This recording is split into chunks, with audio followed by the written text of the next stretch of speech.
আসসালামু আলাইকুম। প্রিয় দর্শক, নির্বাচনে ভোট নিয়ে যখন আলোচনা হয়, কে জিতবে কে হারবে এটা নিয়ে যখন আলোচনা হয়, তখন পাশাপাশি কিন্তু একটা আলোচনা আমি ইদানিং শুনতেই পাচ্ছি। সেটা হলো এবারে নির্বাচনে মূল ইস্যুটা কি, মানে কিসের ভিত্তিতে মানুষ ভোট দিবে? প্রতিশ্রুতির ভিত্তিতে? মানুষ কোন প্রতিশ্রুতিটা শুনতে চায়? মানে আপনি এমন একটা প্রতিশ্রুতি দিলেন যে চাউলের দাম 10 টাকা হয়ে যাবে, যেটা নাকি শেখ হাসিনা একবার দিয়েছিলেন। আপনি প্রতিশ্রুতি দিলেন সবার বাসায় প্রয়োজনীয় খাদ্য সামগ্রী পৌঁছে যাবে, যেটা বাস্তবায়ন করা কোনো সরকারের পক্ষে সম্ভব কিনা আমি জানি না। আপনি প্রতিশ্রুতি দিলেন সবাই বিদ্যুৎ ফ্রি পাবেন। এর চেয়ে ভালো কিছু আছে? এর চেয়ে ভালো কিছু নাই। কিন্তু কথা হলো, এগুলি কি বাস্তবায়ন করা সম্ভব কিনা? এগুলোর পেছনে কত টাকা লাগবে? যত টাকা লাগবে তত টাকা এই সরকার সংগ্রহ করতে পারবে কিনা? বেতন বাড়ানোর প্রতিশ্রুতি দেওয়া হয়েছে, এবার পে কমিশন ঘোষণা করা হয়েছে, সবার সরকারি কর্মচারীদের বেতন ডাবল হয়ে গেছে। আগামীতে যে সরকার আসবে তারা কি সেই টাকাটার সংস্থান করতে পারবে? কোথেকে দেবে এই টাকা? কাজেই যে সমস্ত প্রতিশ্রুতির পেছনে অর্থের একটা সম্পর্ক আছে, সেগুলো নিয়ে বেশি আশাবাদী না হওয়াই ভালো। আমি বরং যেগুলির পেছনে অর্থের কোনো সরাসরি অর্থ বিনিয়োগের অথবা অর্থ সংগ্রহের অথবা অর্থ প্রদানের কোনো সম্পর্ক নাই, তেমন দু একটা ঘটনা বলি, যেগুলো নাকি আমাদের সাধারণ মানুষরা অর্থাৎ সাধারণ ভোটাররা সরকারের কাছ থেকে পেতে চায়। এখন সরকারে কে যাবে আমরা জানি না, সরকারি যেহেতু কে যাবে আমরা কনফার্ম না, সেহেতু যারা সরকারে যেতে চান সেই দলগুলোর কাছ থেকে পেতে চায়। সেগুলো যদি আমরা একটা তালিকা করি, আমরা বিভিন্ন সময় তালিকাগুলো তুলে ধরবো। আমি প্রথম যে বিষয়টা আছে আমার তালিকায় সেটা বলি, সেটা হচ্ছে দুর্নীতি। আমি দুর্নীতির অবসান চাই এবং আমার ধারণা দেশের প্রত্যেকটা মানুষ এই দুর্নীতি, ঘুষ, দুর্নীতি, উৎকোচ, স্বজনপ্রীতি এগুলোর হাত থেকে মুক্তি চায়। আমরা স্বাধীনতার পর থেকে, আমি আবারও বলছি, স্বাধীনতার পর থেকে এ পর্যন্ত এই দেশে যে বিষ বৃক্ষ আমাদের সমাজকে ধ্বংস করে দিয়েছে সেটা দুর্নীতি। কোনো সরকারের আমলেই দুর্নীতি একেবারে বন্ধ করা সম্ভব হয়নি। বন্ধ মানে কি? বন্ধের কাছাকাছিও নেওয়া যায়নি।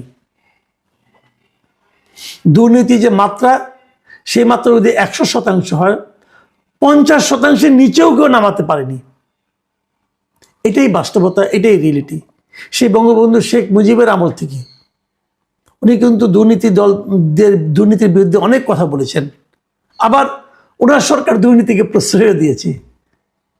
আমরা পরবর্তীতে বিভিন্ন সরকার প্রধানের মুখে শুনেছি দুর্নীতির বিরুদ্ধে জিরো টলারেন্স, এবং দেখা গেছে ওনার আশেপাশে যারা আছেন তারাই দুর্নীতিতে এক একজন চ্যাম্পিয়ন হয়ে গেছেন।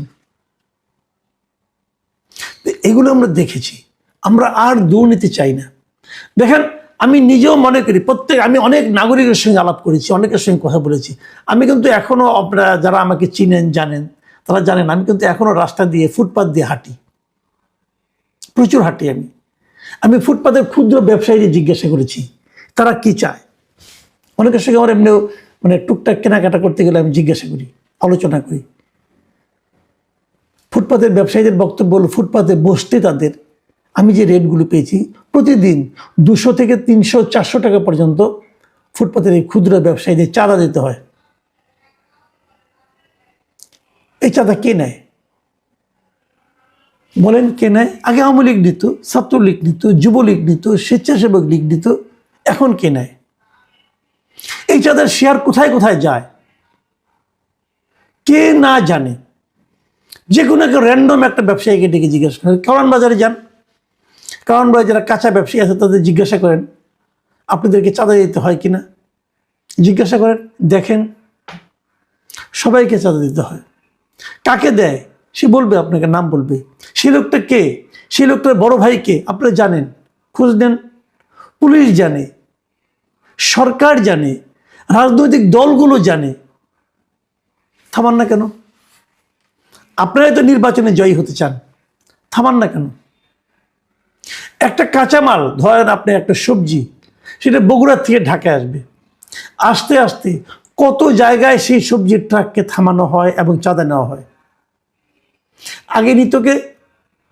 আগে নিত শ্রমিক লীগ, স্বেচ্ছাসেবক লীগ, যুবলীগ, আওয়ামী লীগের বিভিন্ন পান্ডারা এক এক জায়গায় এক একজন নিত। এখনো থামায়, এখনো চাঁদা নেয়। কারা নেয়? লীগ গেছে, দল আসছে, নেয় তো, থামান না কেন? এই চাঁদা আর কেউ দিতে চায় না। যে কারণে কি হয়, 40 টাকায় সবজি বগুড়া থেকে কেনা হয়, ঢাকায় আসতে আসতে তার দাম হয়ে যায় 80 টাকা।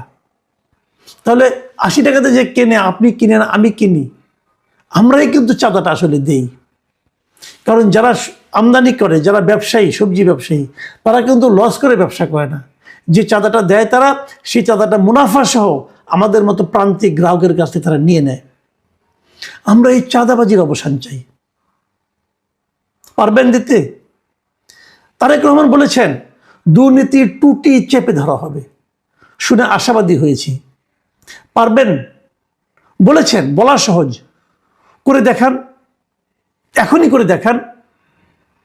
দেশে যত চাঁদাবাজি হয়, আমি যদি রাজনৈতিক দলের কথা বলি, রাজনৈতিক দলের যত চাঁদাবাজি হয়, আমি নিশ্চিতভাবে বলতে পারি, আপনিও খোঁজখবর নিয়ে দেখেন, তার বেশিরভাগ করে বিএনপি, তার অঙ্গ সংগঠন অথবা বিএনপির নামধারী ব্যক্তিরা। খোঁজ নেন, থামান, থামিয়ে দেখান যে আপনি টুটি চেপে ধরতে পারেন।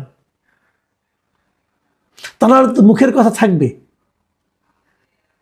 এবং এটা আপনাকে ডুবাবে। আমি বললাম, ইলেকশন এটা ফ্যাক্টর হয়ে দাঁড়াবে, আগামী নির্বাচনে এটাই ফ্যাক্টর হয়ে দাঁড়াবে। বিভিন্ন উপজেলা পর্যায়ে যান, জেলা পর্যায়ে যান, আগের সমস্ত ব্যবসা বাণিজ্য আওয়ামী লীগের দখলে ছিল। জাস্ট একটু তাকিয়ে দেখেন তো, সেই ব্যবসাগুলি কোথায় চলে গেছে, কাদের দখলে গেছে, একটু তাকিয়ে দেখেন। যারা দখলে নিয়েছে তারা কি ব্যবসার মালিক ছিল? কি করে তারা ব্যবসাগুলি দখল করলো? এগুলো কিন্তু আপনি হয়তো, আমি একভাবে দেখি, আমি আরেকভাবে দেখি, কিন্তু ওই এলাকার মানুষ তারা তো সবাই জানে যে এই ব্যবসাটা আগে এমুকের ছিল, এখন এই ব্যবসাটা তার কাছে চলে গেছে। যার কাছে গেছে তার দলীয় পরিচয় তারা জানে। এটাই নির্বাচনে আগামীতে পার্থক্যটা গড়ে দেবে। এই বিষয়গুলো পার্থক্য করে দেবে। যে কোনো, আপনি রাস্তায় যান, যানজট হয়, আপনি দেখেন রাস্তায় অবৈধ পার্কিং আছে কিনা? আছে। রাস্তা জুড়ে অবৈধ পার্কিং আছে। রাস্তার মধ্যে সার্বক্ষণিক সিটি কর্পোরেশন থামায় না কেন? কে চাঁদা নেয়? সিটি কর্পোরেশন নেয়, পুলিশ নেয়, কে নেয়? ট্রাফিক নেয়, থামায় না কেন? এইটা যে থামাতে পারবে, মানুষ তাকে ভোট দিবে।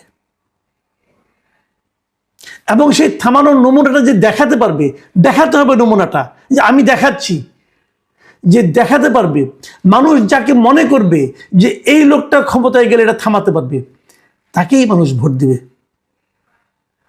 এটাই রিয়েলিটি। আমি মাঠ পর্যায়ে ঘুরেছি, অনেকের সঙ্গে কথা বলেছি। আমি যেটা বললাম এটা আমার ব্যক্তিগত অভিজ্ঞতা থেকে বললাম। আপনারা আলাপ করে দেখেন, নিজেদের চামচাদের সঙ্গে আলাপ করেন না। আপনার আশেপাশে যারা আছে তারা আপনাকে খুশি করার জন্য কথা বলে। আমি এটা তারেক রহমানকে বলছি, আমি ডাক্তার শফিকুর রহমানকে বলছি। আপনাদের আশেপাশে আপনারা যাদের সঙ্গে কথা বলেন তারা আপনাদেরকে খুশি করার জন্য কথা বলে। মানুষের কাছে যান, খবর নেন। প্রত্যন্ত অঞ্চলের খবর পাওয়া কঠিন ব্যাপার না। পত্রপত্রিকাগুলি দেখেন, তাও হবে। পত্রপত্রিকা খুলে আমরা তো সাধারণত ফ্রন্ট পেজ দেখি, ফ্রন্ট পেজ না, ভেতরের পেজ দেখেন, দেশের খবর দেখেন। ওখানে দেখতে পারবেন চাঁদাবাজি কোথায় হচ্ছে, দেখতে পাবেন অন্তর্দলীয় কোন্দল কোথায় হচ্ছে, অন্তর্দলীয় কোন্দল কি নিয়ে হচ্ছে, দখলদারিত্ব নিয়ে হচ্ছে, চাঁদাবাজি নিয়ে হচ্ছে। দেখুন, নির্বাচনে একটা কথা উঠেছে, সেটা হলো যে ঋণ খেলাপিদের কাউকে কাউকে ছাড়া হচ্ছে, কাউকে ছাড়া হচ্ছে না। ঋণ খেলাপির প্রশ্নটা তো উঠেছে, তার মানে কি ভদ্রলোক ঋণ নিয়েছেন, হয়তো সামান্য একটা দিয়ে রিশিডিউল করে মোটামুটি একটা জায়গায় আসছেন। আপনি তো আইনের ফাঁক দিয়ে ঢুকে গেলেন, কিন্তু আসলে কি আপনার লোক ভালো? আসলে তো আপনার মতলব টাকা মেরে দেওয়া নয় কি, মেরে দেওয়া স্ট্রেট কথা। আমি উভয় দলকে বলবো, যাদের এরকম ব্যবসায়ী প্রার্থী আছে তাদেরকে বলেন নির্বাচনে বিজয়ী হওয়ার 6 মাসের মধ্যে পুরো ঋণ শোধ করতে হবে। এই খেলাপি মেলাপি রিশিডিউলের মধ্যে থাকলে হবে না। এই তাইরে নেড়ে করে এরা ব্যাংক লুট করবেন, এটা চলবে না। ব্যাংক লুটেরাদের এই দেশের মানুষ আর ভরসা করতে পারে না। যারা মিথ্যা হলফনামা দিয়ে নির্বাচনে যাচ্ছেন তাদের ব্যাপারে সতর্ক হন। মিথ্যাবাদীদের এই জাতি ঘৃণা করতে চায়। মিথ্যাবাদীদের নিয়ে দল গড়েন না, ঋণ খেলাপিদের নিয়ে দল গড়েন না, ঋণ খেলাপিদের এমপি বানায়েন না। আপনি কি করবেন জানি না, মনোনয়ন কে কে দিয়েছেন, কার সঙ্গে কি সম্পর্কের আপনাদের ব্যাপার। জনগণ দেখবেন ঠিকই সিদ্ধান্ত নেবে। জনগণ ঠিকই সিদ্ধান্ত নেবে কে ব্যবসা করে আর কে ব্যবসা করে না, কে ব্যবসার নামে লুটপাট করে আর কে ব্যবসার নামে মানুষের সেবা করে, এগুলো মানুষ জানে। হয়তো আপনাদের চোখে ঠুলি পরিয়ে দেওয়া হয়, আপনার আশেপাশে যারা থাকে তারা হয়তো আপনাদেরকে ভুল ইনফরমেশন দেয়, কিন্তু প্রকৃত সত্যটা মানুষ জানে। মানুষ সেভাবেই কিন্তু এবার ভোট দেবে। আমি মনে করি কেবল নির্বাচনটা না, নির্বাচন পার হওয়ার পরও, নির্বাচনটা হয়ে যাওয়ার পরও একটা চ্যালেঞ্জ থাকবে।